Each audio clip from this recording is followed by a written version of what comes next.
the Stihl FS 38. You were looking for lightweight, something quick, grab, go. Your grass never gets higher than a few inches. This is the tool you got. It's a great little machine. Let's talk about today what you may or may not need to know to get the most out of it.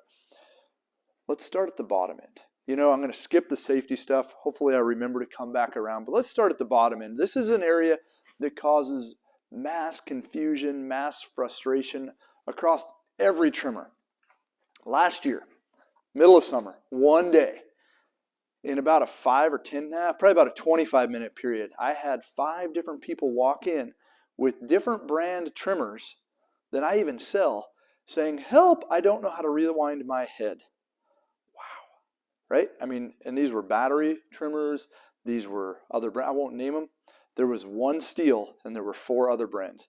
They came to me, the expert. I don't know if I'd call myself that, but how to rewind the head. So let's quickly talk about how to reload the head on your FS38 and options they have in case you just can't figure it out. So first thing is I need to get into the line. I've bumped it, I'm out of line, or I haven't bumped it and it broke off, right? So first thing is we got to loosen this knob. I'm going to pop around. We should do this like a fireside chat. Moments with Josh. All right. You will notice there are 3 parts to this trimmer head. We have this outer knob, that's what we're bumping, and then underneath that is a spool, and then we have the housing. So first tip and trick is I push in the spool and I rotate it a little bit. Do you see how now it's depressed a little bit? What that does is when I go to loosen this knob, it gets rid of any of the tension behind it. Just a small thing, but it makes it much easier to spin off the knob. Okay, so set this aside.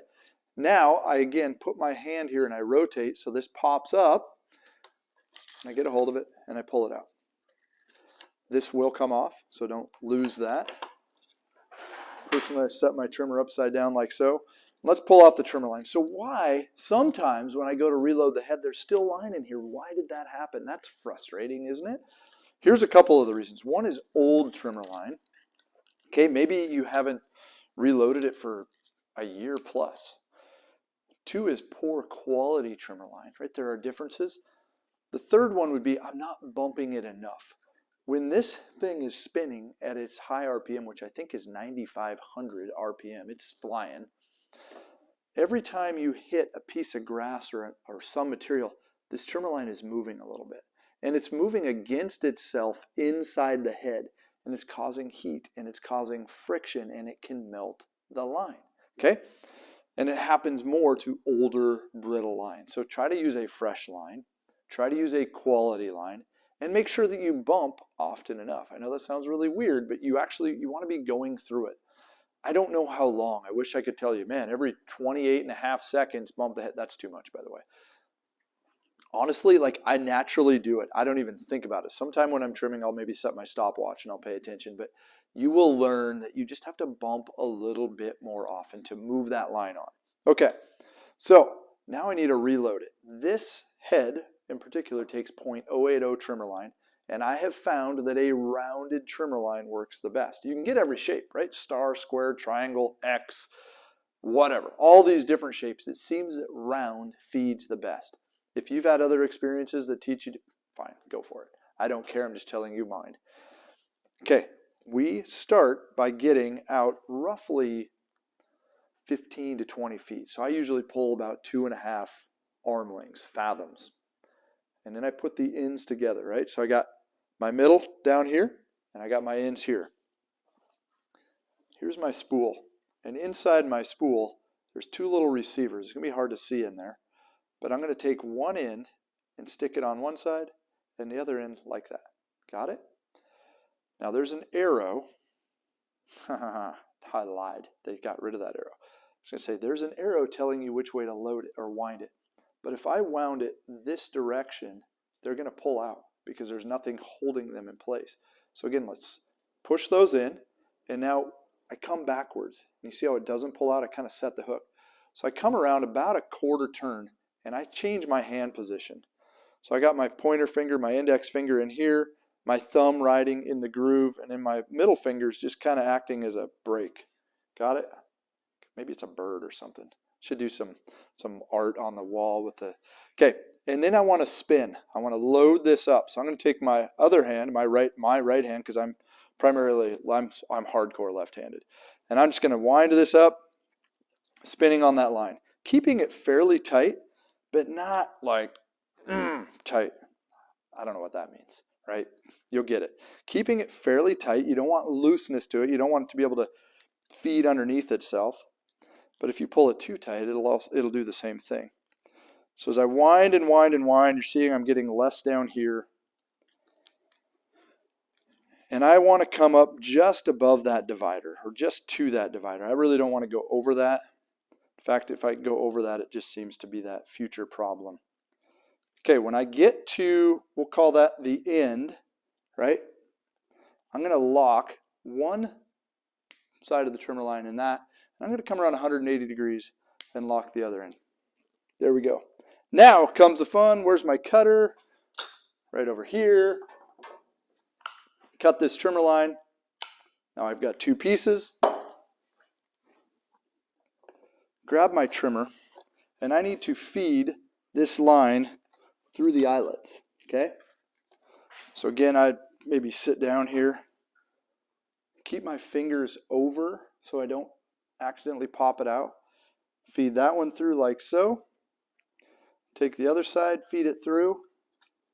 And then I kind of gently work it down in, and it will pop out of its holder as I drop it into position. When it's down, now rotate just a little bit. See how that locked it down? And that's just going to make it way easier again to spin the bump knob back on. Now I'm going to take my cutter again. I'm going to trim this off because I do not want this click, click, clatter, clatter, bang, bang noise. Okay, so there's the bump head. We've got some options though. Maybe you don't like that head. We have the Stihl DuroCut 5-2.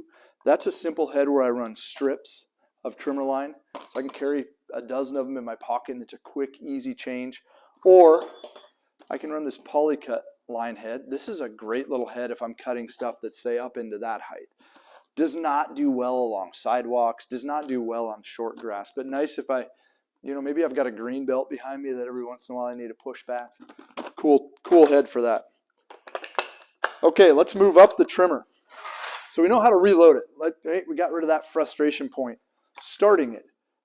I is for ignition. This is a stop switch. So we got O is off, I is ignition. This is my throttle. Okay, in order to pull up on the throttle trigger, I need to depress the safety on the top, so like that. And then it does have a throttle lock, and the purpose of this throttle lock is actually for starting, not for running, because the throttle lock is only half throttle. You run half throttle with this thing. For long enough, you'll plug up the exhaust. We'll talk about that in a minute. So lock the throttle, prime it, 4 or 5 pumps. We want to get fuel from the tank to and through the carburetor. So 4 to 5 pumps seems to be that. And then my choke is right here. Flip up on the choke, pull the rope 2 to 3 times. It's going to pop, it's going to fire.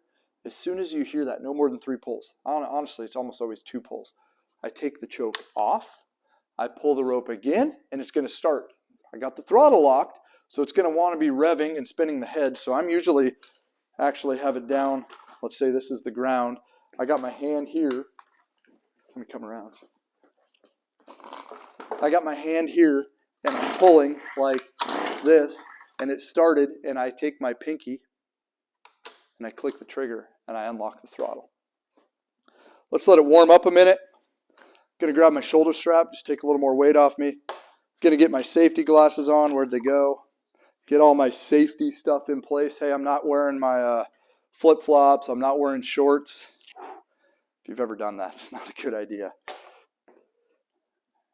Before I started this, I sure hope I paid attention to the fuel I put in. This is a 2-cycle machine, right? It's not straight gas. It's not like my Honda lawnmower. It is mixed. So I'm going to have mixed one of these little bottles of HP Ultra with a gallon of ethanol-free fuel. Ethanol-free, very important. Or maybe I don't use it a lot, and I just want to make it easy and not have problems with fuel and all those issues that come along with it. I'm going to buy some Moto Mix. This half gallon will, for a lot of people, last them a whole year. Check it out, Moto Mix. Very easy to run, very easy to store. Makes your machine start better. Couple things on the maintenance. So fuel's going here. My air filter is right under here, and there's a little tab on the front that I push in, and I get to my air filter. Again, this is a cheap air filter, fairly inexpensive, so when it starts looking nasty, replace it. You can brush it off. I don't really recommend washing these because it's such a dense, heavy material that it doesn't dry well. But when you open this lid and this thing's covered with grass and looks nasty and oily and all that stuff, probably just throw a new one in. They only let you put it in one way so you don't suck dirt from the front of it.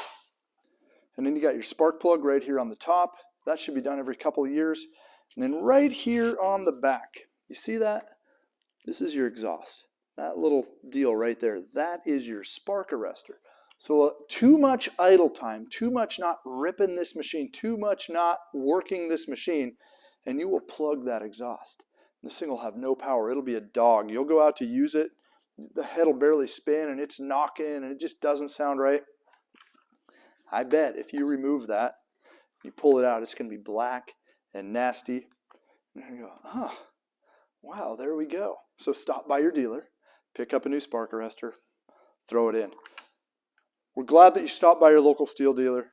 We hope that it was Carl's Mower and Saw if you're in our area, and that with this video you can get the most out of your Stihl FS 38.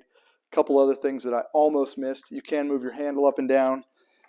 Your shoulder strap hooks right here. Some people miss that. They built that into the handle.